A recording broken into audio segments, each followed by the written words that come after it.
Hello everyone.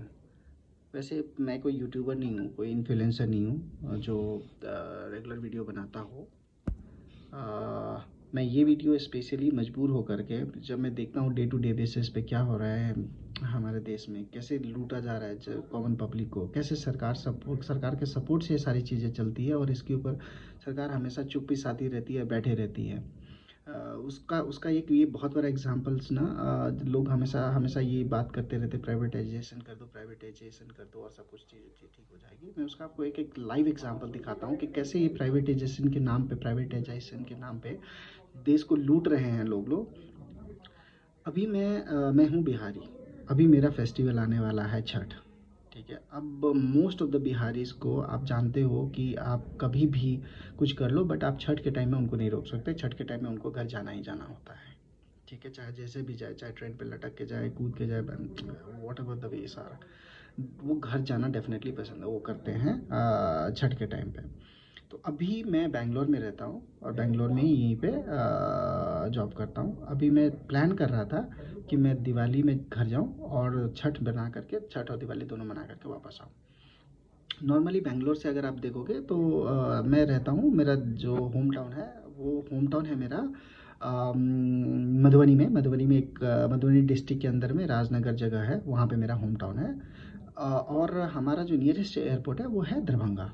Okay, तो normally Bangalore से दरभंगा का जो वन साइड का फेयर रहता है इन नॉर्मल सर्कमस्टांसेस, वो आपका रहता है मैक्सिमम 7,000 7,500, और in some cases it can go to 8,000 also. ठीक है, विच इज़ मतलब नॉर्मल डेज में। ठीक है, अभी मैं बुक कर रहा था 31 अक्टूबर का।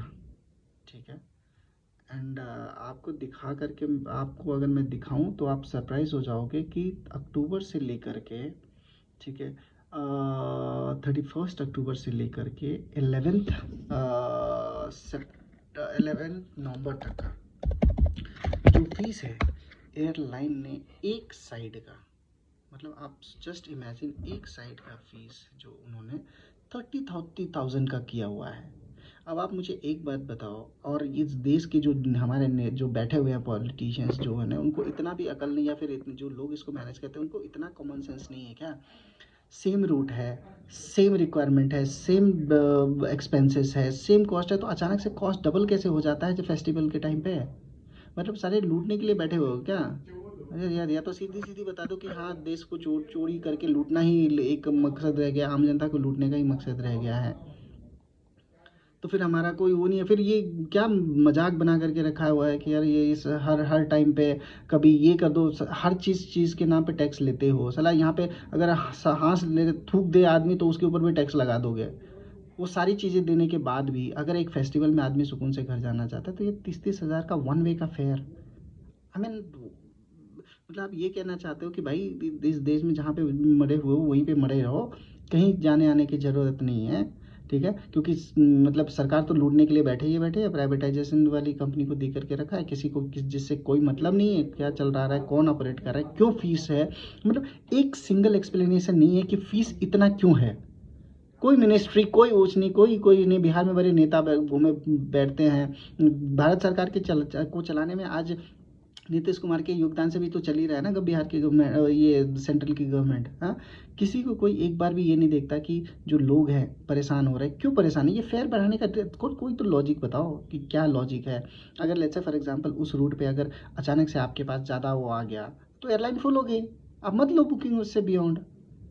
बट ये क्या 30-30 हज़ार वन वे का फेयर, मतलब एक बार अगर मुझे जाना हो तो 60,000 का मुझे फेयर देना होगा। ठीक है, आप लोग को लग रहा होगा कि मैं just I am making this up, तो मैं आपको दिखा रहा हूँ कि ये कैसे बनता है। अगर मैं पता नहीं, मैं if I can show you this one, I am not sure, क्योंकि मैं ये वीडियो फ़ोन से बना रहा हूँ। बट मैं आपको बता रहा हूँ, 7 तारीख का, 7 नवंबर का फ़ीस आ रहा है 21,000, 8 का आ रहा है 24,000, 9 का आ रहा है 28,000, अब 10 नवंबर का आ रहा है 30,000। ठीक है, ये देखो, ये रिटर्न का, अगर मैं रिटर्न का प्लानिंग कर रहा था तो ये उस दिन का फेयर है।